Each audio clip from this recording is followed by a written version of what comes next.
आज हम ट्रिग्नोमेट्री से रिलेटेड रिव्यू क्वेश्चंस को सॉल्व करेंगे। फर्स्ट क्वेश्चन है हमारे पास, इन circle the correct answer.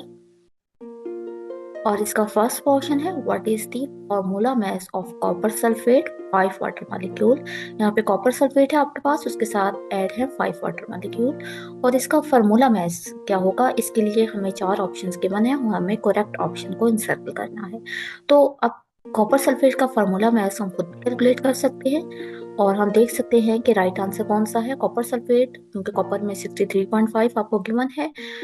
Sulphur plus 32, oxygen 4 × 16 और प्लस 5 वाटर के साथ हमने इन सब एटॉमिक मैसेज को जब हम ऐड अप कर देंगे तो हमारे पास आ जाएगा formula mass of copper sulphate, that will be 249.5 gram. तो right option will be C. Next question है हमारे पास, a compound with the chemical formula Na2CH3 has formula mass 106 atomic mass unit. हमें केमिकल फार्मूला भी given है और उसका formula mass भी गिवन है, और फाइंड आउट हमें क्या करना है, हमने मास फाइंड आउट करना है एलिमेंट का जिसको यहाँ पे x से डिनोट किया गया है। बाय इसका मैथ हम इजिली फाइंड आउट कर सकते हैं by finding the value of x। देखिए फार्मूला मैथ हमें Na2CH3 का गिवन है 106 एटॉमिक मास यूनिट, और इसके तमाम एलिमेंट के एटॉमिक मासेस का भी हमें पता है। तो अगर हम तमाम एटॉमिक मासेस को लिख लें, सोडियम का हमें पता है 23 होता है, 2 सोडियम है, 2 × 23। कार्बन का 12 होता है, और आपके पास जो x है वो 3 है, तो हम 3x लिखते हैं कि इन सबको हम अगर ऐड करें तो हमारे पास आना चाहिए 106 एटॉमिक मास यूनिट। लेकिन हमें इसमें x की वैल्यू फाइंड आउट करनी है, तो हम x को सेपरेट आउट कर लेंगे। अगर हम इसको सॉल्व करते हैं तो क्या आता है, 2 × 23 46 प्लस 12, और अगर इनको ऐड करें तो 58 आ जाता है 106। अगर हम 58 को दूसरी तरफ ले जाते हैं तो यहाँ पे रह जाता है 3x is equal to 106 minus 58, तो हमारे पास आता है 48। अब अगर हम x की वैल्यू को फाइंड आउट करें तो हमें 3 को दूसरी तरफ डिवाइड करना होगा, तो हमारे पास आंसर आ जाएगा 16। 16 का मतलब है कि x की वैल्यू क्या है, एटॉमिक मास क्या है 16, और 16 आपको पता है कि एटॉमिक मास होता है ऑक्सीजन का। में हम x की जगह ऑक्सीजन पुट कर सकते हैं, ऑक्सीजन 3 प्रेजेंट है, तो ये हमारे पास फार्मूला आ जाता है सोडियम कार्बोनेट का। तो इसका मतलब है कि राइट आंसर आपके पास होगा ऑप्शन डी 16। तो जो हमारे पास यहाँ पे x एलिमेंट था वो एक्चुअली ऑक्सीजन था जिसका एटॉमिक मास था 16। नेक्स्ट क्वेश्चन है हमारे पास, how many mole of molecule are there in 16 gram of oxygen. Options हमें 4 गिवन है, तो इसके लिए हम देखेंगे कि 1 मोल ऑफ ऑक्सीजन, जो कि ऑक्सीजन का मॉलिक्यूल डायटोमिक फॉर्म में होता है, O2 की फॉर्म में होता है, तो इसका अगर हम मॉलिक्यूलर मास फाइंड आउट करेंगे तो हमें 16 को मल्टीप्लाई करना पड़ेगा 2 से, और इसका आता है 32। अगर हम यूनिट लगाते हैं ग्राम की तो दैट्स मीन कि हमारे पास ये आ गया है मोलर मास, ठीक है। तो अगर मोलर मास 13 है, यानी कि 1 मोल ऑफ ऑक्सीजन का मास कितना है 32 ग्राम, तो दैट्स मीन कि 32 ग्राम में कितने मोल्स होते हैं, 1 मोल होते हैं। तो इसका मतलब है कि अगर हम 16 ग्राम के लिए मोल निकालने हैं तो हम पहले 1 ग्राम ऑफ ऑक्सीजन मॉलिक्यूल का मोल निकाल लेंगे 1 डिवाइडेड बाय 32, और फिर हम 16 ग्राम ऑफ ऑक्सीजन मॉलिक्यूल के भी मोल्स निकाल सकते हैं 1 डिवाइडेड बाय 32 मल्टीप्लाई बाय 16। हमारे पास आंसर आ जाता है 0.5 मोल्स। यहाँ पे हमारे पास राइट आंसर होगा 0.5। नेक्स्ट क्वेश्चन है हमारे पास, what is the mass of the 4 mole of hydrogen gas. हमें 4 मोल ऑफ हाइड्रोजन गैस का मास फाइंड आउट करना है। तो हमें ये पता है कि 1 मोल ऑफ हाइड्रोजन गैस का मास क्या होता है। तो हाइड्रोजन भी डायटोमिक फॉर्म में होती है और एक हाइड्रोजन का मास होता है 1.008। तो H2 का मास क्या होगा, 2 मल्टीप्लाई बाय 1.088, तो आंसर आएगा 2.016 ग्राम। हम 4 मोल ऑफ हाइड्रोजन का मास भी फाइंड आउट कर सकते हैं simply by multiplying it with 4। 4 multiply by 2 हमारे पास आ जाएगा 8.064 ग्राम। तो राइट आंसर होगा हमारे पास ए। नेक्स्ट क्वेश्चन है, what is the mass of the carbon present in 44 gram of carbon dioxide. तो देखिए कार्बन डाइऑक्साइड का हमें मास गिवन है 44, और वो कैसे आता है, अगर हम कार्बन डाइऑक्साइड में प्रेजेंट तमाम एटम के एटॉमिक मास को ऐड करें, तो हम अगर कार्बन का 12 लिखते हैं और ऑक्सीजन का 16 लिखते हैं, 2 ऑक्सीजन है तो 16 × 2, तो हमारे पास 44 आता है। तो यहाँ पे हमने कार्बन का क्या एटॉमिक मास पुट किया है 12। 12 मास पुट करने से ही हमारे पास 44 आया, तो दैट्स मीन के राइट आंसर यहाँ पे होगा हमारे पास 12 ग्राम। ठीक है। तो यहाँ पे क्योंकि 12 ग्राम आपके पास मास ऑफ कार्बन है, और आपको पता है कि पीरियोडिक टेबल में भी आपको जो एटॉमिक मास यूनिट की फॉर्म में कार्बन का मास गिवन है वो 12 भी है, लेकिन अगर हम उसका मोलर मास कहते हैं उसको तो ग्राम में करते हैं, तो फिर वो होगा 12 ग्राम। नेक्स्ट क्वेश्चन है which term is same for 1 mole of oxygen and 1 mole of water. कौन सी ऐसी टर्म है, आपके पास 5 टर्म्स गिवन है, वॉल्यूम, मास, मॉलिक्यूल्स और एटम, इनमें से कौन सी ऐसी टर्म है जो कि सेम होगी 1 मोल ऑफ ऑक्सीजन और 1 मोल ऑफ वाटर में। आपको पता है कि 1 मोल ऑफ ऑक्सीजन में हमारे पास होते हैं 6.022 टू 10⁻23 मॉलिक्यूल्स, और अगर हम 1 मोल ऑफ वाटर भी लेते हैं तो उसमें भी हमारे पास 6.022 टू 10⁻23 मॉलिक्यूल ही होंगे, क्योंकि ये आपके पास होता है एवोगैड्रो नंबर, और वो आपके पास 1 मोल ऑफ ऑक्सीजन हो, वाटर हो, वट कुछ भी हो, उसमें एवोगैड्रोस नंबर या number of the atom, number of the molecule same होते हैं। तो यहाँ पे भी आपके पास फिर राइट आंसर होगा E, that is molecule. Next question है if 1 mole of carbon contain x atom, what is the number of the atom contained in 12 gram of magnesium. अब यहाँ पे आप जरा गौर से देखें तो यहाँ पे आपसे पूछा गया है कि 12 ग्राम ऑफ द मैग्नीशियम में कितने एटम प्रेजेंट होते हैं, और उसके लिए जो आपको गिवन है वो गिवन है कि 1 मोल ऑफ द कार्बन में आपके पास x एटम होते हैं। तो दैट्स मीनिंग अगर 1 मोल ऑफ कार्बन में x एटम होते हैं तो 1 मोल ऑफ मैग्नीशियम में भी हमारे पास x एटम ही होंगे। तो 1 मोल ऑफ मैग्नीशियम का वेट कितना, 24 ग्राम होता है वेट 1 मोल ऑफ मैग्नीशियम का, तो उसमें हमारे पास होते हैं x एटम। ठीक है, क्योंकि अगर x atom 1 mole of carbon के हैं तो 1 मोल ऑफ मैग्नीशियम के भी होंगे, तो क्योंकि हमें 12 ग्राम ऑफ मैग्नीशियम वेट की फॉर्म में कैलकुलेट करना है, तो हम 1 मोल ऑफ मैग्नीशियम को वेट की फॉर्म में लिखें तो वो होगा 24 ग्राम ऑफ मैग्नीशियम, क्योंकि मैग्नीशियम का एटॉमिक मास जो पीरियोडिक टेबल में गिवन है वो 24 है, और मोल की फॉर्म में लिखना है तो हम उसके साथ ग्राम की यूनिट यूज करेंगे। तो हमारे पास आ गया 24 gram of magnesium contain x atom. तो अगर 1 ग्राम ऑफ मैग्नीशियम कितने कितने एटम होंगे, x डिवाइडेड बाय 24 एटम। और अगर अब हमें 12 ग्राम के लिए कैलकुलेट करने हैं तो हम सिंपली उसको मल्टीप्लाई कर देंगे, x divided by 24 multiply 12 atom, तो हमारे पास आंसर आ जाएगा 0.5x एटम।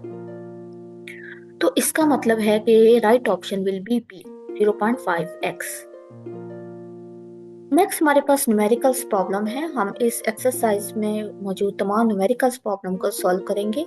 जो थ्योरेटिकल प्रॉब्लम्स आपके पास, जो थ्योरेटिकल क्वेश्चंस गिवन है, उनको हमने बहुत अच्छे से अपनी लास्ट वीडियोस में एक्सप्लेन कर दिया है।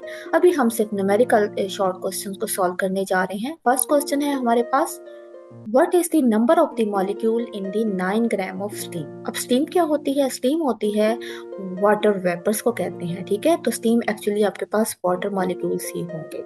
तो इनका आपने number of moles find out करने हैं, और आपको गिवन है मास of the water molecule that is 9 ग्राम। तो अगर हम मोलर मास देखें वाटर का तो वो हमारे पास होता है 2 × 1.088688 प्लस 16, ये बनता है हमारे पास 18 ग्राम। ये हमारे पास होता है मोलर मास, और मोलर मास है 18, और अब हमें पता है कि 18 ग्राम होता है 1 मोल ऑफ वाटर का, और 1 मोल ऑफ वाटर में आपके पास कितने नंबर ऑफ मॉलिक्यूल होते हैं, 6.022 × 10⁻23। तो यानी कि 16 ग्राम में भी हमारे पास उतने ही मॉलिक्यूल होंगे 6.022 × 10⁻23, क्योंकि 18 ग्राम आपके पास होता है मास और 1 मोल, और 1 मोल में नंबर ऑफ मॉलिक्यूल आपके पास एवोगैड्रोस नंबर के इक्वल होते हैं। तो अगर हमें 18 ग्राम के लिए पता है, तो हम अगर 1 ग्राम के लिए कैलकुलेट करना चाहे तो हम क्या करेंगे, 1 डिवाइडेड बाय 6.022/23, ठीक है, इसको हम डिवाइड कर देंगे 18 से, ठीक है। और अगर हमें number of molecule find out करने हैं 9 ग्राम में, तो हमने क्या करना होगा, हमें जस्ट इस ऊपर वाली वैल्यू को 9 के साथ मल्टीप्लाई कर देना होगा, यानी कि 6.022 × 10⁻23 डिवाइडेड बाय 18 मल्टीप्लाई बाय 9, तो हमारे पास आंसर आ जाएगा 3.022 × 10⁻23 मॉलिक्यूल्स। नेक्स्ट क्वेश्चन है What are the molar masses of uranium 238 and uranium 235?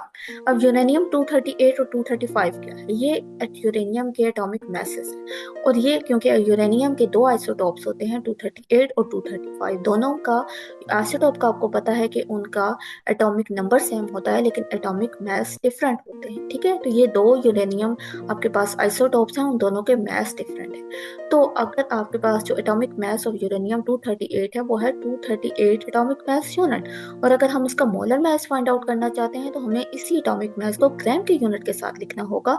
तो हमारे पास आ जाएगा मोलर मास ऑफ यूरेनियम 238। इसी तरीके से यूरेनियम 235 का एटॉमिक मास होगा 235 एटॉमिक मास यूनिट, और अगर हमें इसे मोलर मास के फॉर्म में लिखना है तो हमें जस्ट एटॉमिक मास की जगह ग्राम के यूनिट को यूज करना होगा। तो हमारे पास आ जाएगा 235 ग्राम। नेक्स्ट क्वेश्चन है हमारे पास, why 1 mole of hydrogen molecule and 1 mole of hydrogen atom has different masses? Obviously they have different masses, क्योंकि हाइड्रोजन मॉलिक्यूल में दो हाइड्रोजन एटम होते हैं और हाइड्रोजन एटम तो सिंगल होगा, तो दोनों का एटॉमिक मैसेस आपके पास डिफरेंट ही होंगे। चलिए हम इसको कैलकुलेट कर लेते हैं। अब molecular mass of hydrogen molecule, क्योंकि हाइड्रोजन डायटोमिक फॉर्म में होता है, H2 की फॉर्म में होता है, तो इसके लिए हमें इसके एटॉमिक मास को 2 से मल्टीप्लाई करना होगा। तो हमारे पास इसका मोलर मास आ जाएगा 2.016 ग्राम। ठीक है, और अगर हम एटॉमिक मास ऑफ हाइड्रोजन देखते हैं तो वो तो जस्ट आपके पास 1.008 ग्राम होता है, और अगर उसको एटॉमिक मास यूनिट की जगह हम ग्राम में लिखेंगे तो वो हो जाएगा इसका molar mass of hydrogen atom.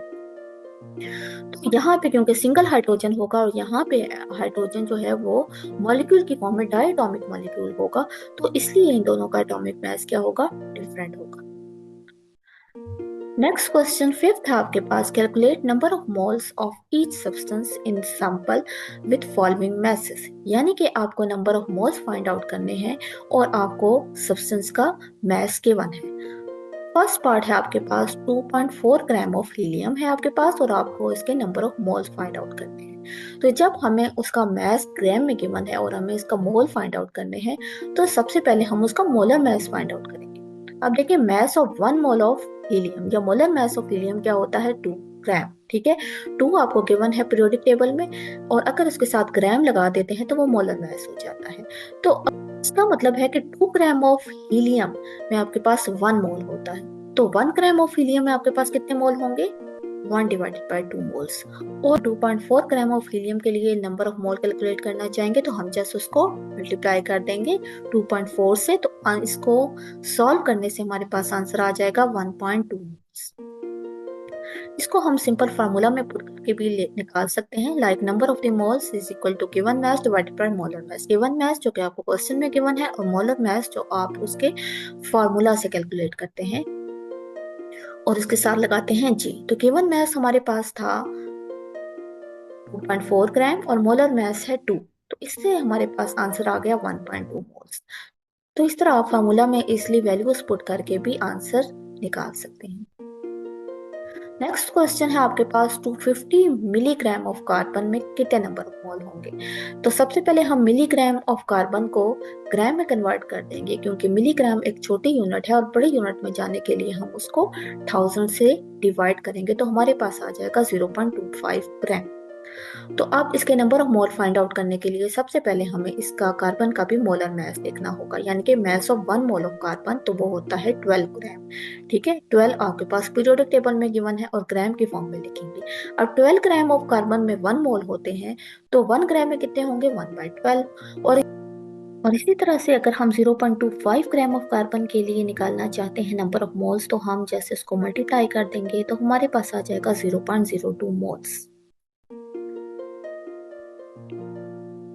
अब अगेन हम फार्मूला में ये वैल्यूज पुट करके भी हम आंसर कैलकुलेट कर सकते हैं, लाइक गिवन मास है आपके पास 0.25 ग्राम और मोलर मास ऑफ कार्बन होता है 12, तो 0.25 ग्राम को 12 के साथ हम डिवाइड करेंगे तो हमारे पास आंसर आ जाएगा 0.02 मोल्स। नेक्स्ट क्वेश्चन सी है हमारे पास, 15 ग्राम ऑफ सोडियम क्लोराइड में कितने नंबर ऑफ मोल होंगे? तो अगेन हम सबसे पहले सोडियम क्लोराइड का मोलर मास फाइंड आउट करेंगे, यानी कि mass of 1 mole of sodium chloride 23 plus 35.5 is equal to 58.5 gram. इसका मतलब है कि 58.5 ग्राम ऑफ सोडियम क्लोराइड में कितने मोल्स होंगे, 1 मोल होंगे, ठीक है, क्योंकि ये मोलर मैस है ना, 1 मोल का मैस है, तो इतने ग्राम में आपके पास 1 मोल होंगे। तो 1 ग्राम में आपके पास कितने मोल्स होंगे, 1 डिवाइडेड बाई 58.5। और अगर हम कैलकुलेट करना चाहते हैं 15 ग्राम ऑफ सोडियम क्लोराइड में, तो उसको 15 से मल्टीप्लाई कर देंगे, आंसर हमारे पास आ जाएगा 0.256 मोल्स। अगेन हम इसको फार्मूला में भी पुट करके भी वैल्यूज निकाल सकते हैं। फार्मूला है number of the mole is equal to given mass divided by molar mass. और अगर इसमें हम वैल्यू पुट करते हैं, गिवन मास हमें क्वेश्चन में गिवन है 15 ग्राम और मोलर मास हमने कैलकुलेट किया है 58.5, आंसर हमारे पास अगेन आ जाएगा 0.256 मोल्स। नेक्स्ट क्वेश्चन डी है हमारे पास, 40 ग्राम ऑफ द सल्फर में कितने नंबर ऑफ मोल होंगे। तो आप देखें अगेन हम molar mass of sulphur calculate करेंगे। Mass of 1 mole of sulphur हमारे पास आता है 32 ग्राम, ठीक है, 32 आपके पास पीरियोडिक टेबल में गिवन है। तो 32 ग्राम में होंगे 1 मोल, तो 1 ग्राम में आपके पास कितने मोल होंगे, 1 डिवाइडेड बाई 32।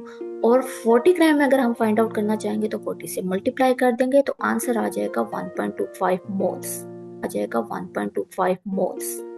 तो इसको अगेन अगर हम फार्मूला में पुट करें, number of moles is equal to given mass divided by molar mass. तो गिवन मास हमें क्वेश्चन में गिवन है 40 और मोलर मास हमने कैलकुलेट किया 32, आपके पास पीरियोडिक टेबल में गिवन है, तो इन दोनों को डिवाइड करने से आंसर आ जाता है 1.25 मोल्स ऑफ सल्फर, ठीक है। क्वेश्चन ई है हमारे पास 1.5 kg of magnesium oxide, number of moles calculate करने हैं। सबसे पहले हम kg को ग्राम में कैलकुलेट कर लेंगे, क्योंकि अब किलोग्राम की यूनिट बड़ी है, तो छोटी यूनिट में लाने के लिए इसको हमें 1000 के साथ मल्टीप्लाई करना होगा, ठीक है। 1 किलोग्राम में 1000 ग्राम होते हैं, तो 1000 से मल्टीप्लाई करेंगे तो हमारे पास आ जाएगा 1500 ग्राम। क्योंकि मोलर मास हमारे पास ग्राम में होता है, तो इसलिए हम गिवन मास को भी पहले ग्राम में कन्वर्ट कर देंगे। Molar mass of magnesium oxide क्या होगा, मैग्नीशियम का होता है 24, ऑक्सीजन का होता है 16, ऐड करें तो आता है 40। तो दैट्स मीन कि 40 ग्राम में आपके पास 1 मोल होता है, तो 1 ग्राम में कितने होंगे, 1 डिवाइडेड बाय 40। और 1500 ग्राम ऑफ मैग्नीशियम ऑक्साइड में कितने होंगे, मल्टीप्लाई करें 1 डिवाइडेड बाय 40 इंटू 1500, तो आंसर आ जाता है 37.5 मोल्स। अगेन अगर हम फार्मूला में ये वैल्यूज पुट करें, number of the moles equal to given mass divided by molar mass. Given mass हमें गिवन था 1500 ग्राम और मोलर मास हमने कैलकुलेट किया 40, तो आंसर हमारे पास आ जाता है 37.5 मोल्स। क्वेश्चन नंबर 6 है हमारे पास, calculate mass of the each substance in sample. अब आपको मोल्स गिवन है और आपने कैलकुलेट करना है मास। फर्स्ट क्वेश्चन में आपको गिवन है 1.2 मोल्स ऑफ पोटाशियम और उसका मास फाइंड आउट करना है। तो इसके लिए भी हम molar mass of potassium find out करेंगे, जो होगा 39 ग्राम, ठीक है, 39 प्रोडक्ट टेबल में गिवन है। तो अगर हमने 1 मोल का पता है, तो हम 1.2 मोल्स के लिए जस्ट उसको मल्टीप्लाई कर देंगे 1/2 से, तो हमारे पास आंसर आ जाएगा 46.8 ग्राम। अगेन हम इसको एक गिवन फार्मूला से भी निकाल सकते हैं। उसी फार्मूला को अगर हम अरेंज कर लें, तो हमें अब गिवन मास फाइंड आउट करना है। मोल्स हमें गिवन है और मोलर मास हमने कैलकुलेट कर सकते हैं, ठीक है। तो मोल्स हमारे पास थे 1.2 और मोलर मास हमने कैलकुलेट किया था 39। तो इस तरह से आंसर अगेन देखें 46.8 मोल्स हमारे पास आ जाता है। नेक्स्ट पार्ट है इसका 75 मोल्स ऑफ हाइड्रोजन का हमने मास फाइंड आउट करना है। तो again mass of 1 mole of hydrogen होगा, डायटोमिक फॉर्म में है, तो 2 इंटू 1.008 हमारे पास आ जाता है मास 2 ग्राम। तो अगर हमने मास फाइंड आउट करना है 75 मोल्स ऑफ हाइड्रोजन का, तो हम जस्ट 75 को इससे मल्टीप्लाई कर देंगे, तो हमारे पास आंसर आ जाएगा 151 ग्राम। अगर हम फार्मूला देखें, तो again given mass is equal two moles into molar mass. Given मास था 75, मोलर मास 2, और आंसर आ जाता है 151 मोल्स। पार्ट सी है हमारे पास 0.25 मोल्स ऑफ स्टीम। स्टीम होते हैं वाटर, उसका मास फाइंड आउट करना है। तो सबसे पहले हम इसका again molar mass find out कर लेंगे। मास ऑफ 1 मोल ऑफ वाटर आपको पता है कि वो 18 होता है। 2 हाइड्रोजन 1 ऑक्सीजन, तो आते हैं 18। इनको हम प्लस करें तो हमारे पास 18 आ जाता है। तो हम 0.25 मोल्स ऑफ स्टीम का मास भी फाइंड आउट कर सकते हैं just by multiplying it with 18, ठीक है। तो हमारे पास आंसर फार्मूला में पुट करें values, given mass is equal two moles into molar mass. Moles हमें गिवन थे 2.5 और मोलर मास है वाटर का 18, तो आंसर अगेन आ जाता है 4.5 ग्राम। तो इसमें जो भी आपको इजी मेथड लगता है आप उसको फॉलो कर सकते हैं। क्वेश्चन बी है आपके पास 1.05 moles of copper sulphate 5 water molecule, इसका आपने मास फाइंड आउट करना है। तो अगेन सबसे पहले हम इसका मोलर मास फाइंड आउट कर लेंगे। मास of 1 mole of copper sulphate क्या होता है? कॉपर में है copper 63.5, sulphur 32, oxygen 4 into 16 plus water है आपके पास 5, और वाटर में ऑक्सीजन का होता है 2 और ऑक्सीजन का होता है 16 और हाइड्रोजन का होता है 2। तो इन सब को अगर हम ऐड करते हैं तो हमारे पास आंसर आ जाता है 249.5 ग्राम। अगर आप मास ऑफ 105 मोल्स देखना है तो हमें जस्ट उसको मल्टीप्लाई करना होगा 249.5 से, तो हमारे पास आंसर आ जाएगा 262 ग्राम्स। तो अगेन अगर हम फार्मूला यूज करते हैं given mass is equal two moles into molar mass, तो मोल्स हमारे पास गिवन है 1.05, मोलर मास हमने कैलकुलेट किया है 249.5 मोल्स, तो आंसर हमारे पास आ जाता है 262 ग्राम। नेक्स्ट क्वेश्चन ई है 0.15 मोल्स ऑफ H2SO4, इसका हमने मास फाइंड आउट करना है। तो अगेन हम सबसे पहले इसका मोलर मास फाइंड आउट करेंगे, उसके लिए इसमें प्रेजेंट तमाम एटम के एटॉमिक मासेस को ऐड करेंगे। सो मास ऑफ 1 मोल ऑफ H2SO4 क्या होगा? 2H, सल्फर 32 और 4 ऑक्सीजन का मास आएगा 98। तो mass of 0.15 moles of hydrogen sulphide के लिए हम क्या करेंगे? जस्ट 98 को 0.15 से मल्टीप्लाई कर देंगे, तो आंसर हमारे पास आ जाएगा 14.7 ग्राम। अगर हम फार्मूला को देखते हैं तो वो होता है given mass is equal two moles into molar mass. तो अगर हम मोल्स हमारे पास गिवन थे 0.15 और मास हमने कैलकुलेट किया था वो है 98, तो आंसर अगेन हमारे पास 14.7 ग्राम आ सकता है। तो आप दोनों तरह से इस क्वेश्चन को सॉल्व कर सकते हैं, जैसे भी आपको इजी लगता है। नेक्स्ट क्वेश्चन है आपके पास calculate the number of the molecule of each substance in this sample. अब आपने मोल्स नहीं कैलकुलेट करने बल्कि नंबर ऑफ मॉलिक्यूल्स कैलकुलेट करने हैं, और आपको गिवन क्या है? आपको गिवन है मोल्स, ठीक है, given 2.5 moles of carbon dioxide given है। तो अगर आपको मोल्स गिवन हो और आपको number of molecules find out करने हो तो आपको पता है हम क्या करते हैं, 2.5 मोल्स को कार्बन डाइऑक्साइड को कन्वर्ट करने के लिए नंबर ऑफ मॉलिक्यूल्स में हम उसको मल्टीप्लाई करते हैं एवोगैड्रो नंबर से। तो 2.5 इंटू 6.022 टेंस पर 23 हमारे पास आता है 1.50 इंटू टेंस पर 24 मॉलिक्यूल्स। पार्ट बी है इसका 3.5 moles of ammonium. 3.5 moles of ammonium कैसे कैलकुलेट करेंगे हम? 3.5 मोल्स ऑफ अमोनियम को नंबर ऑफ मॉलिक्यूल्स में कन्वर्ट करने के लिए हम जस्ट इसको एवोगैड्रो नंबर से मल्टीप्लाई करेंगे, तो हमारे पास आएगा 3.4 इंटू 6.022 इंटू टेन पर 23, और आंसर आ जाएगा 2.04 इंटू टेन पर 24 मॉलिक्यूल्स। क्वेश्चन सी है 1.09 मोल्स ऑफ बेंजीन आपके पास गिवन है, और इसके लिए हम 1.09 मोल्स ऑफ बेंजीन को नंबर ऑफ मॉलिक्यूल में कन्वर्ट करने के लिए इनको मल्टीप्लाई करेंगे एवोगैड्रो नंबर से, तो हमारे पास आ जाएगा 1.09 टू टेन पर 6.022 टू टेन पर 23, तो आंसर आ जाएगा 6.56 इंटू टेन पर 23 मॉलिक्यूल्स। क्वेश्चन बी है हमारे पास 0.01 मोल ऑफ एसिटिक एसिड, ठीक है, ये आपको गिवन है और आपने इसके number of molecule find out करने हैं, ठीक है। तो इसको number of molecule find out करने के लिए अगेन हम एवोगैड्रो नंबर से मल्टीप्लाई करेंगे, तो ये आ जाएगा 0.01 इंटू 6.022 इंटू टेन पर 23, और आंसर हमारे पास आ जाएगा 6.02 इंटू टेन पर 21 मॉलिक्यूल्स, ठीक है। क्वेश्चन 8 है हमारे पास डिसाइड वेदर और not each of following is example of empirical formula. हमें फार्मूलाज गिवन है और हमने देखना है कि आइदर फार्मूला एम्पिरिकल फार्मूला है या नहीं। तो फर्स्ट फार्मूला हमें गिवन है एल्युमिनियम क्लोराइड का, ठीक है।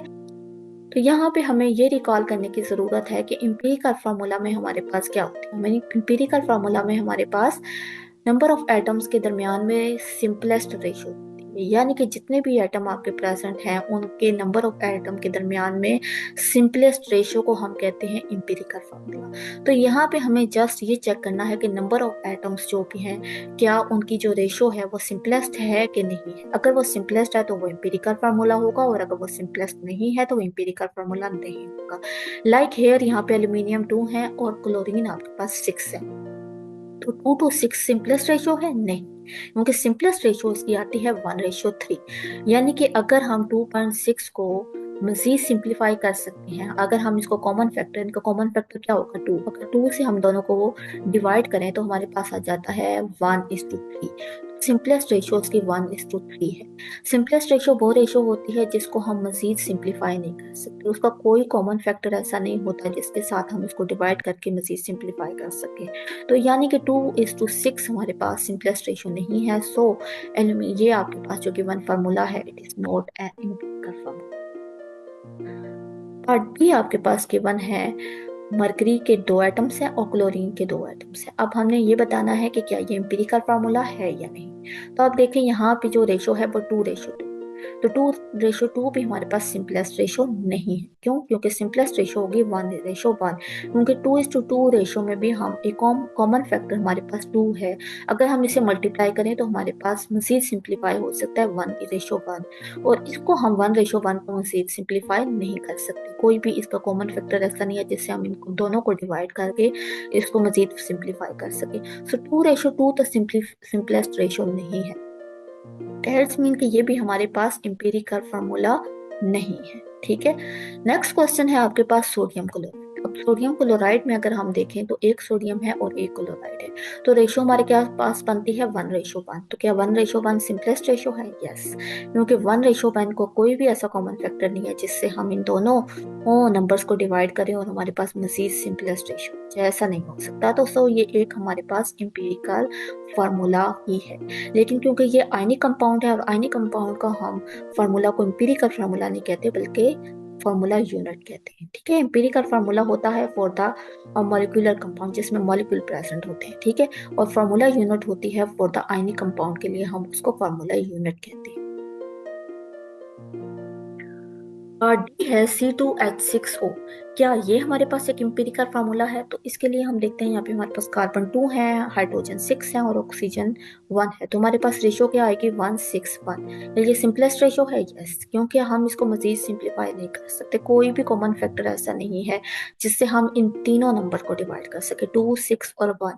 ठीक है, तो ये हमारे पास एक सिंपलेस्ट रेशो है। और वैसे भी जब भी कोई एक एटम हमारे पास यूनिटी में प्रेजेंट होता है तो इसका मतलब होता है कि वो हमारे पास एम्पिरिकल फार्मूला ही है। ठीक है, तो C2H6O हमारे पास एक एम्पिरिकल फार्मूला है। तो आज की वीडियो में हमने क्वेश्चन 8 तक जितनी भी न्यूमेरिकल प्रॉब्लम्स थी वो हमने सॉल्व कर ली। उम्मीद है आपको ये तमाम प्रॉब्लम्स का सोल्यूशन आपको बहुत अच्छे से समझ आ गया होगा। नेक्स्ट वीडियो में हम इंशाल्लाह ऑनवर्ड क्वेश्चन 9 से क्वेश्चन 16 तक को सॉल्व करेंगे। Thanks for watching our video. अगर हमारी वीडियो आपके लिए हेल्पफुल रही है तो इसे लाइक, कमेंट और शेयर करना मत भूलिएगा। And for our upcoming videos don't forget to subscribe our channel and press the bell icon. आपने